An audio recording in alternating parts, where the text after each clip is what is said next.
Aujourd'hui, nous parlons de la dîme. Pourquoi les chrétiens doivent-ils payer la dîme? D'abord, il nous faut définir la dîme. Qu'est-ce que la dîme? Selon Lévitique 27, verset 30, il est écrit que toute dîme de la terre, tant du grain de la terre que du fruit des arbres, est à l'Éternel. C'est une sainteté à l'Éternel. C'est une chose consacrée à l'Éternel. Il est aussi écrit: tu apporteras en la maison de l'Éternel ton Dieu les prémices des premiers fruits de ta terre. Dans Exode 23, verset 19. Aussi, dans Proverbe 3, verset 9, l'Éternel dit que de l'honorer de tout notre bien et des prémices de tout notre revenu. Encore, Nombre 18, verset 10, la Bible déclare que tu les mangeras dans un lieu très saint. Tout mâle en mangera. Ce sera une chose sainte.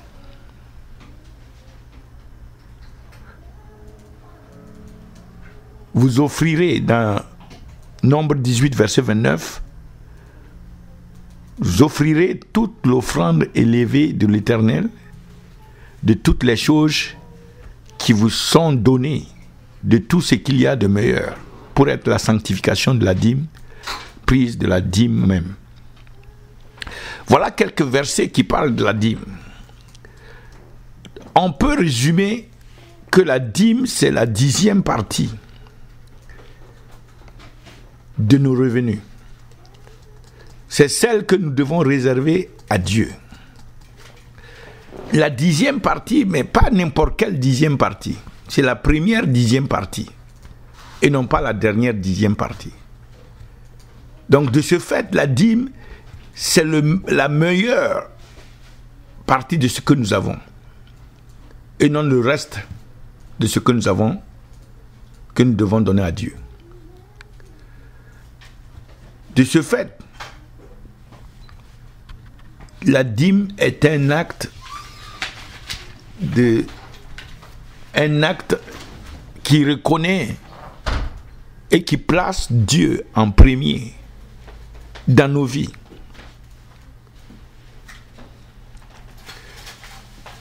Donc, ainsi définie, la dîme doit être la première et la meilleure partie de tout ce que nous avons. Nous pouvons maintenant nous poser la question de savoir qui doit recevoir la dîme. Il s'agit là de définir le rôle du grand sacrificateur du Très-Haut par rapport à la dîme. Car dans Genèse 14, verset 20, lorsque Abraham revenait de la guerre et qu'il a rencontré Melchizedek, qui est le grand sacrificateur du Très-Haut, Abraham lui a donné la dîme de tout ce qu'il avait obtenu à la guerre.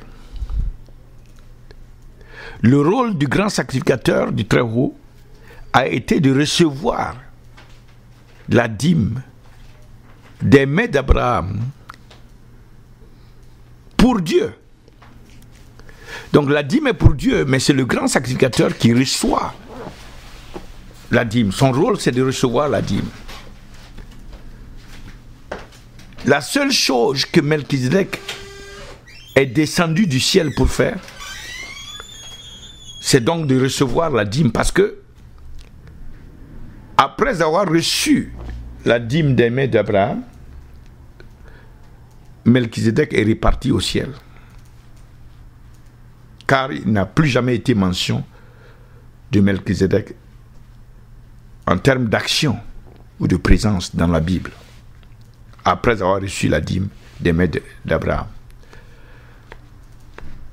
Ultérieurement, il a été mentionné dans le psaume 110, verset 4, il a été mentionné seulement pour être une indication prophétique pour nous, afin que nous sachions que Jésus-Christ sera notre grand prêtre sacrificateur selon l'ordre de Melchizedek, c'est-à-dire pour faire ce que Melchizedek a fait avec Abraham, c'est-à-dire pour recevoir la dîme de ceux qui vont le reconnaître comme leur grand prêtre sacrificateur. Jésus ne fait pas partie de l'ordre de Lévi. Il n'y a que deux ordres dans les sacerdoces. Il y a l'ordre de Lévi et il y a l'ordre de Melchizedek. Et Jésus fait partie du deuxième ordre, l'ordre de Melchizedek. La seule chose qui lie Jésus à Melchizedek et qui le fait prêtre selon l'ordre de Melchizedek, c'est la dîme. Parce que Melchizedek n'a pas fait deux actions, il n'a fait qu'une seule action, c'est de recevoir la dîme. Donc, Jésus, en tant que prophétiquement annoncé, grand prêtre sacrificateur selon l'ordre de Melchizedek, doit recevoir aussi la dîme. Alors, nous pouvons maintenant nous poser la question, quand est-ce que la dîme a commencé? Symboliquement parlant, dans Genèse 3, verset 3, il est dit que Dieu a placé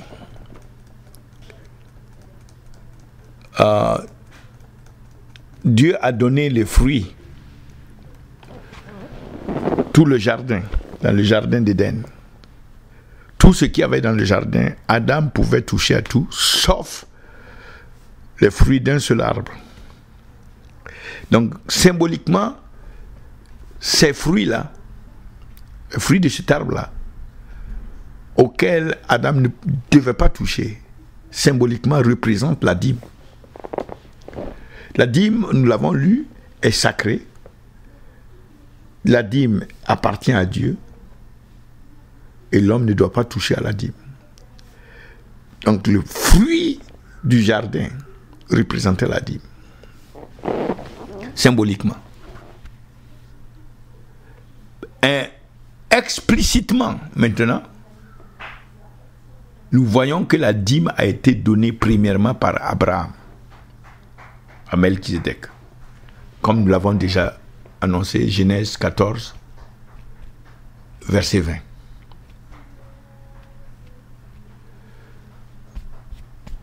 Spirituellement,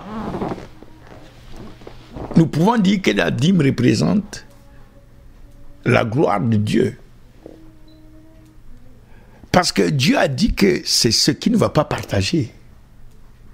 Dieu ne partage pas sa gloire. La dîme est sacrée. La gloire de Dieu est sacrée. Le fruit dans le jardin était sacré. Et la dîme, spirituellement, représente la gloire de Dieu. Et Dieu même a dit dans le Ésaïe 42, verset 8, qu'il ne partage pas sa gloire avec un autre. Donc voilà à peu près comment la dîme a commencé symboliquement dans le jardin, par le fruit, explicitement lorsque Abraham a donné la dîme, et spirituellement lorsque Dieu lui-même a mentionné que sa gloire, il ne la partage pas avec aucun autre. Et la gloire, c'est la dîme est l'expression de la gloire de Dieu, spirituellement. C'est donc avant la loi que la dîme a commencé. Parce que la question se pose, la dîme fait-elle partie de la loi? Nous savons, selon Jean 1, verset 17, que la loi est venue par Moïse. La grâce est venue par Jésus-Christ, mais la loi est venue par Moïse. C'est ce que la Bible dit. Mais avant que la loi ne vienne par Moïse,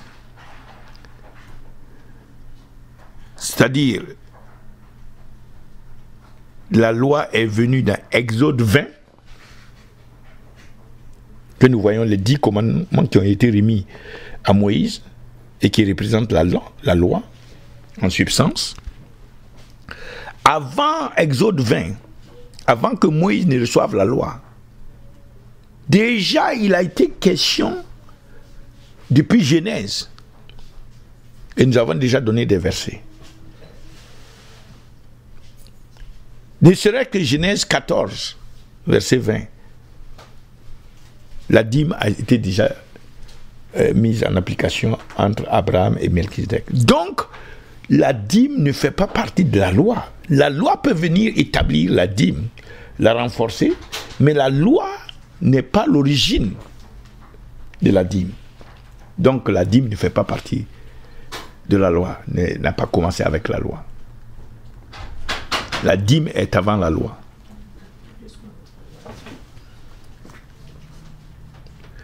Elle est avant la loi, elle est établie par la loi et elle demeure dans l'accomplissement de la loi en Jésus-Christ, notre Melchizedek, qui doit recevoir la seule chose qu'Abraham est descendu, que Melchizedek est descendu pour recevoir.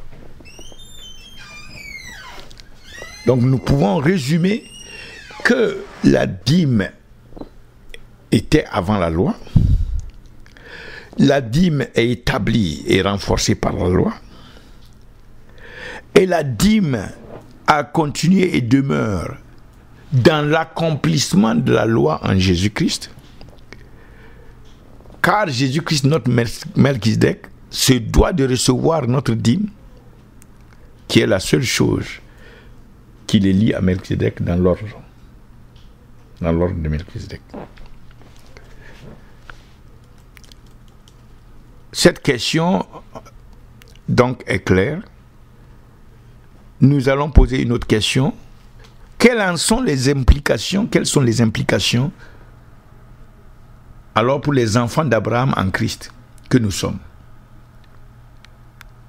Car il est écrit dans Galates 3, verset 7, Galates chapitre 3, verset 7, sachez aussi que ceux qui sont de la foi sont enfants d'Abraham. Selon Galates 3, verset 7, nous sommes enfants d'Abraham. Alors, Abraham, c'est notre père dans la foi. Donc, nous qui sommes enfants d'Abraham par la foi, nous devons par la même foi d'Abraham faire ce que Abraham a fait à Melchizedek. Nous devons faire à l'équivalent de Melchizedek dans notre alliance, dans notre temps. Nous devons faire ce que Abraham a fait à Melchizedek. Nous devons faire la même chose à notre Melchizedek qui est Jésus-Christ. Galates 3, verset 26 dit: parce que vous êtes tous enfants de Dieu par la foi en Jésus-Christ. Et verset 29, or si vous êtes de Christ, vous êtes donc la semence d'Abraham et héritier selon la promesse. Donc, le lien de la foi qui nous lie à Abraham comme notre Père nous commande aussi d'agir vis-à-vis de Jésus-Christ comme Abraham a agi vis-à-vis de Melchizedek. Amen. C'est ça l'implication pour les enfants d'Abraham en Christ. C'est de faire ce que Abraham a fait à Melchizedek, c'est de faire la même chose à Jésus-Christ. Ensuite, la question: à qui devons-nous donner notre dîme? Nous ne donnons pas notre dîme aux prêtres de l'ordre de Lévitique, à l'ordre lévitique. nous donnons notre dîme à l'ordre de Melchizedek et au sacrificateur qui est selon cet ordre-là. Selon l'ordre de Melchizedek, Dieu a fait Christ sacrificateur, grand sacrificateur, notre grand prêtre du Très-Haut. Psaume 110, verset 4, j'ai déjà donné ça. Hébreux 7, verset 17, verset 13 à 17. Je lis en substance. Car celui à l'égard duquel ces choses sont dites, c'est-à-dire Jésus-Christ, appartient à une autre tribu, de laquelle nul n'a assisté à l'autel. Car il est évident que notre Seigneur est descendu de la tribu de Juda, à l'égard de laquelle Moïse n'a rien dit de la sacrificature. Et cela est encore plus incontestable en ce qu'un autre sacrificateur, à la ressemblance de Melchizedek, est suscité, qui n'a point été fait sacrificateur selon la loi du commandement charnel, mais selon la puissance de la vie impérissable. Car Dieu lui rend ce témoignage, tu es sacrificateur éternellement selon l'ordre de Melchizedek. Voilà Jésus-Christ qui établit l'ordre de Melchizedek. Par qui Dieu établit l'ordre de Melchizedek? Éternellement. Jésus a été fait sacrificateur éternellement selon l'ordre de Melchizedek, c'est-à-dire depuis la venue de Jésus-Christ. Nous devons continuer de donner la dîme à Jésus-Christ selon cet ordre éternellement. Parce qu'il a été fait sacrificateur éternellement selon l'ordre de Melchizedek. C'est ce que Dieu a fait. Donc ça répond à la question de est-ce que dans le Nouveau Testament nous devons payer la dîme? Amen. Maintenant, regardons quels sont les bénéfices de la dîme pour ceux qui la payent. Premièrement, il y a des promesses qui sont faites pour ceux qui paient la dîme. Je peux vous donner une de ces promesses, notamment dans Malachie. Malachie 3, verset 10 à 12.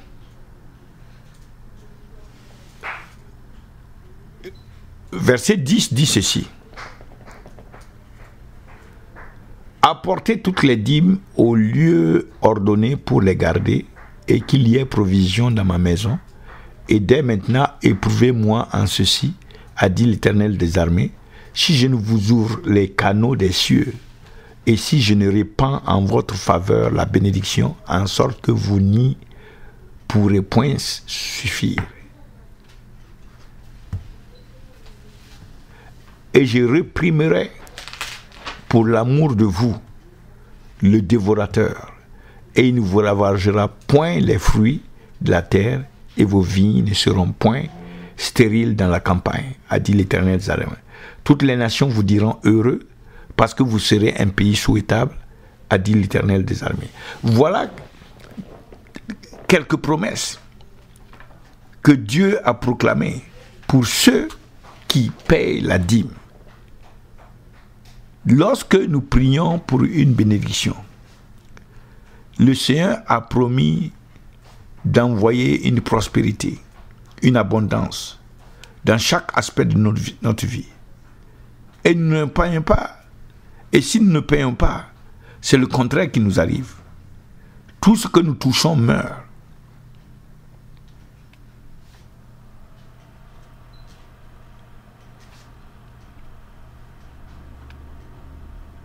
Quand nous prions, quand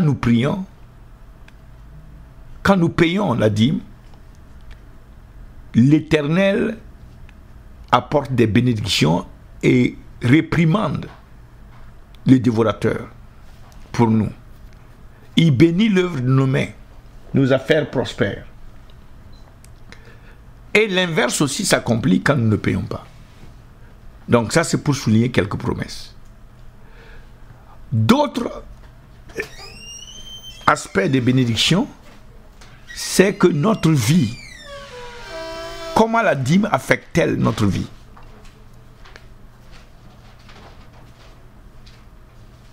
Lorsque nous payons la dîme, nous voyons que les bénédictions arrivent.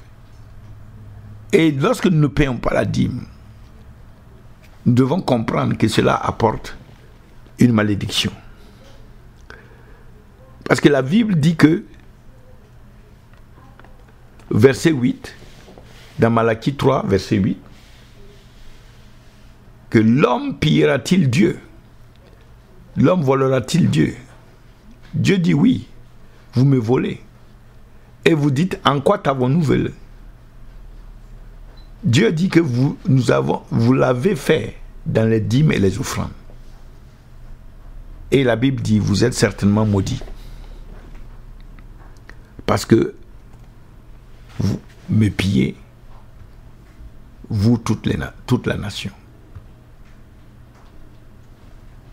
Donc, nos vies sont affectées en termes de bénédiction lorsque nous payons et en termes de malédiction lorsque nous ne payons pas. Agé 1, verset 1, dit ceci. La seconde année du roi Darius, le premier jour du 6e mois, la parole de l'Éternel fut adressée par le moyen d'Agé, le prophète, à Zorobabel, fils de Salatiel, gouverneur de Judée, et à Jéhoshua, fils de Jéhosadak, grand sacrificateur, en disant, ainsi a parlé l'Éternel des armées en disant, ce peuple-ci a dit, le temps n'est pas encore venu, le temps de rebâtir la maison de l'Éternel. C'est pourquoi la parole de l'Éternel a été adressée par le moyen d'Agé le prophète en disant, est-il temps pour vous d'habiter dans vos maisons lambrissées, pendant que cette maison demeure désolée? Maintenant donc, ainsi a dit l'Éternel des armées, considérez attentivement votre conduite. Vous avez sémé beaucoup, mais vous avez peu serré. Vous avez mangé, mais non pas jusqu'à être rassasié. Vous avez bu, mais vous n'avez pas eu de quoi boire abondamment. Vous avez été vêtu, non, mais non pas jusqu'à en être échauffé. Et celui qui se loue pour mettre son salaire dans un sac percé. Ainsi a dit l'Éternel des armées, pesez bien votre conduite. Montez à la montagne, apportez du bois et bâtissez cette maison, et j'y prendrai mon plaisir et je serai glorifié, a dit l'Éternel. Et à cause de cela, les cieux se sont... On regardait à beaucoup et voici, tout est revenu à peu. Et vous l'avez apporté à la maison et j'ai soufflé dessus. Pourquoi? À cause de ma maison, dit l'Éternel des armées, laquelle demeure désolée pendant que vous courez chacun à sa maison. À cause de cela, les cieux se sont fermés sur vous, sur nous, pour ne point donner la rosée, et la terre a retenu son rapport. Et j'ai appelé la sécheresse sur la terre, et sur les montagnes, et sur le froment, et sur le mou, et sur l'huile, et sur tout ce que la terre produit, et sur les hommes, et sur les bêtes, et sur tout le travail des mains. Donc voilà quelques conséquences qui sont mentionnées dans le livre de Agé concernant le fait de ne pas payer, de ne pas prendre soin de la maison de l'Éternel. Et la dîme devait venir prendre soin de la maison de l'Éternel. La dîme doit prendre soin de la maison de l'Éternel. Malachie chapitre 1 verset 6 à 8. Le fils honore le père et le serviteur son seigneur. Si donc je suis père, où est l'honneur qui m'appartient? Et si je suis seigneur, où est la crainte qu'on a de moi? A dit l'Éternel des armées. À vous sacrificateurs qui méprisez mon nom, et vous avez dit, en quoi avons-nous méprisé ton nom? Vous offrez sur mon autel du pain souillé, et vous dites, en quoi t'avons-nous déshonoré? C'est en ce que vous dites, la table de l'Éternel est contemplative. Et quand vous amenez une bête aveugle pour la sacrifier, n'y a-t-il point de mal en cela? Et quand vous l'amenez boiteuse ou malade, n'y a-t-il point de mal en cela? Présente-la à ton gouverneur, t'en saura-t-il gré?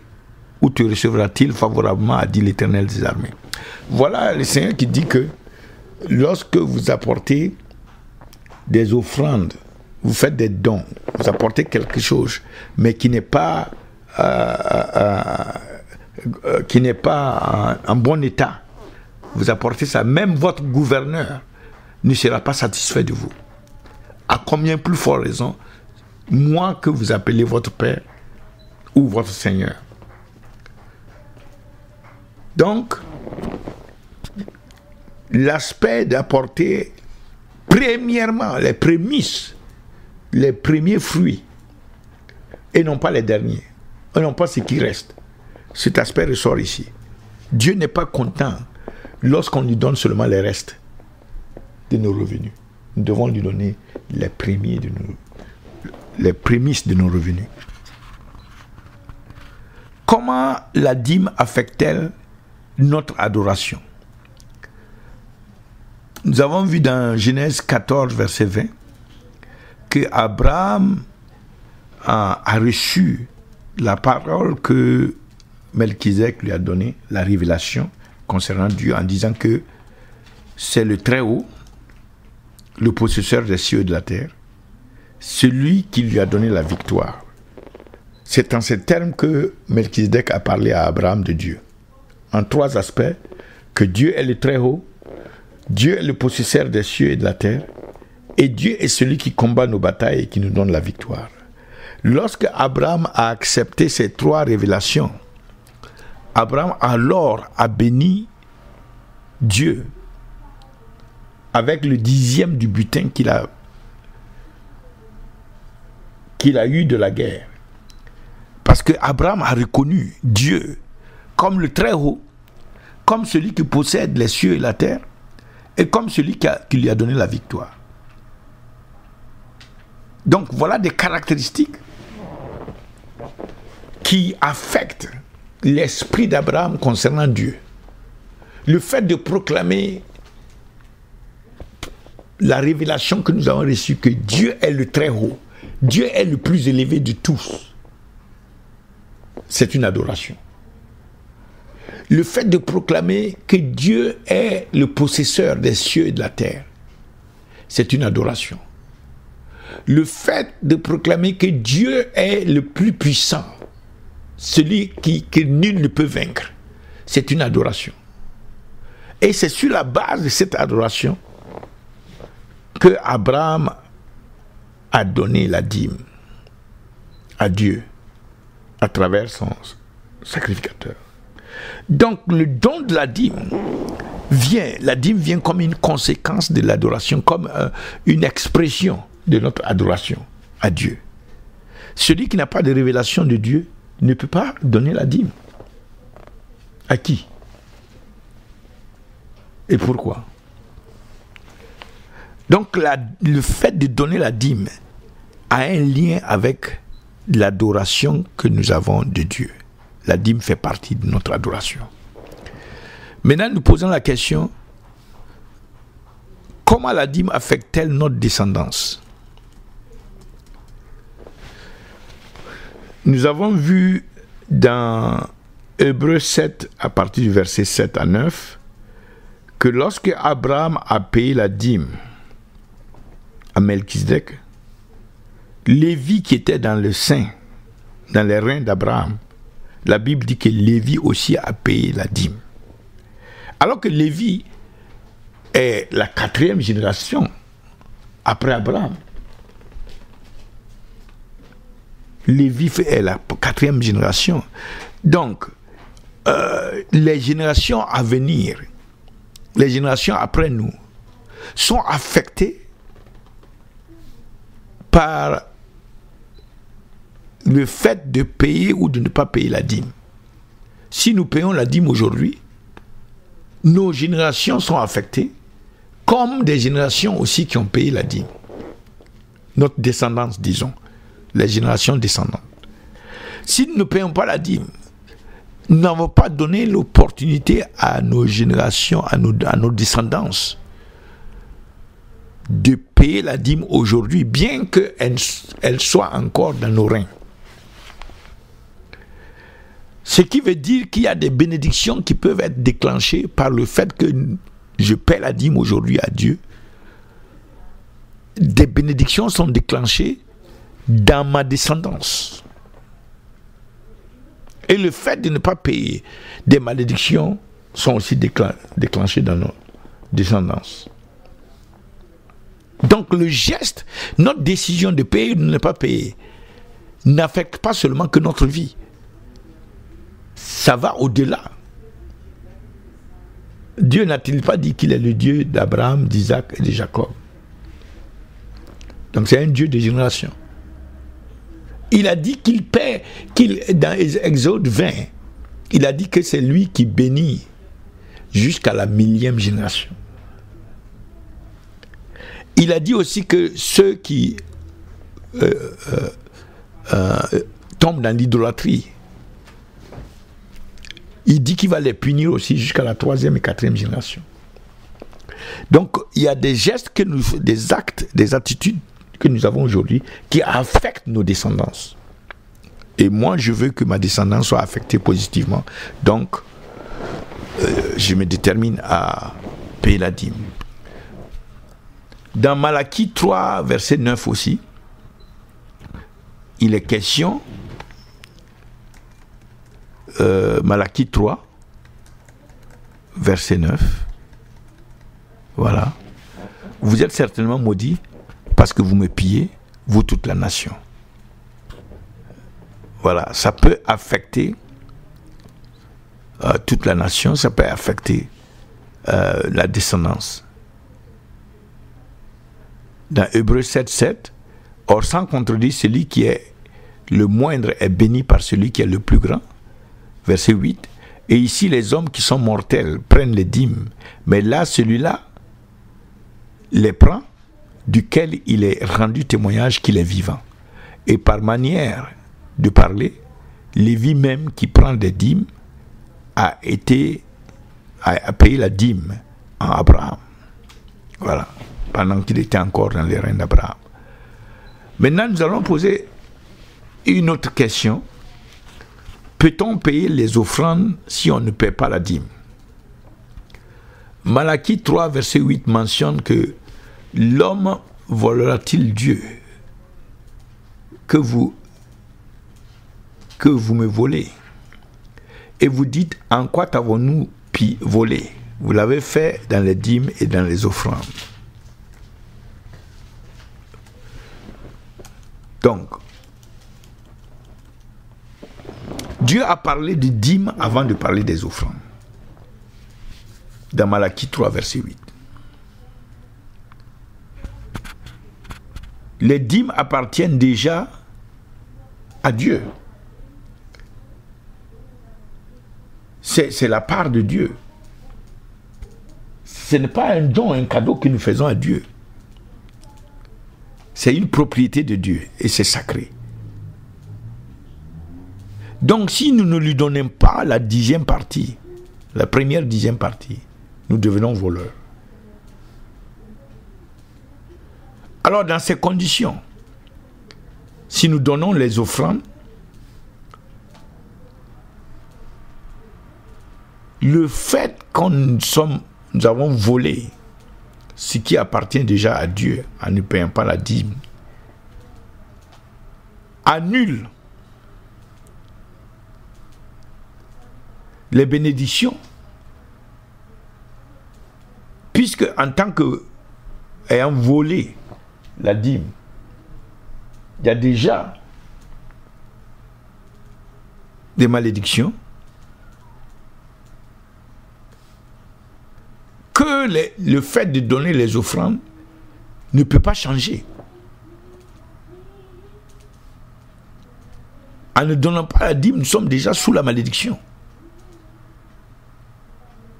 Et nous ne pouvons pas, par nos offrandes, acheter les bénédictions. Nous ne pouvons pas changer cette situation.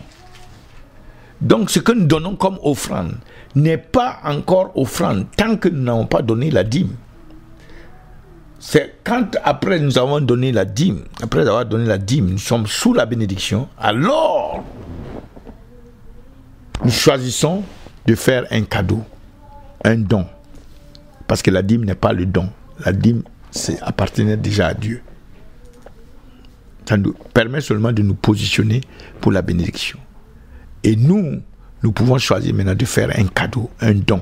Ça, c'est l'offrande.